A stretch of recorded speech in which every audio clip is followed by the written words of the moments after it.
Thomas Soto. Le vrai faux de l'info de la matinale avec Jean-Philippe Ballas. Bonjour Jean-Philippe. Bonjour Thomas. Ce matin, coup de projecteur sur nos services de renseignement. Le renseignement et les moyens dont il dispose ou pas. Jean-Christophe Cambadélis, le premier secrétaire du PS, était invité hier de LCI.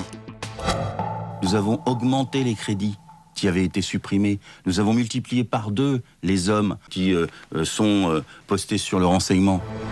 Nous avons augmenté les crédits et multiplié par 2 les effectifs sur le renseignement. C'est ce qu'affirme Jean-Christophe Cambadélis. Il dit vrai ou il dit faux, Jean-Philippe ? Alors il dit plutôt vrai à propos des crédits. Alors si on se focalise sur la DGSE, Thomas, notre service de renseignement extérieur, l'espionnage, mais les crédits sont passés de 577 millions d'euros en 2012 à plus de 650 millions en 2014. Il faut aussi parler, c'est important, des fonds spéciaux de Matignon, un peu plus de 50 millions d'euros. C'est la DGSE, là encore, qui est le principal destinataire de ces fonds secrets.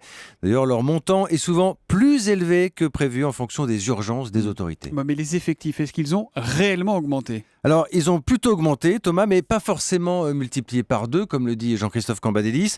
Faut savoir que nous avons en France un peu plus de 13 000 personnes qui travaillent pour le renseignement. 13 000, dont 5 000 rien que pour la DGSE, qui a vu, c'est vrai, ses effectifs augmenter ces dernières années. Des créations d'emplois qui étaient prévues dans le livre blanc de la Défense, on en parle souvent, mais des créations qui ont tendance à ralentir nettement. 158 en 2011, 70 seulement en 2014. Bon, cela dit, au-delà des chiffres, c'est évidemment la question de l'efficacité de nos services qui est posée, Jean-Philippe. D'autant que je vous parle de la DGSE, Thomas, mais nous avons bien d'autres services, bien d'autres sigles. C'est ce qui rend d'ailleurs difficile la vérification de tous les crédits, de tous les effectifs. J'avoue qu'on a du mal à avoir une photo nette ce matin. Et justement, plusieurs experts vous disent que la France gagnerait en efficacité, sans doute, s'il y avait une meilleure coordination, communication entre toutes ces structures.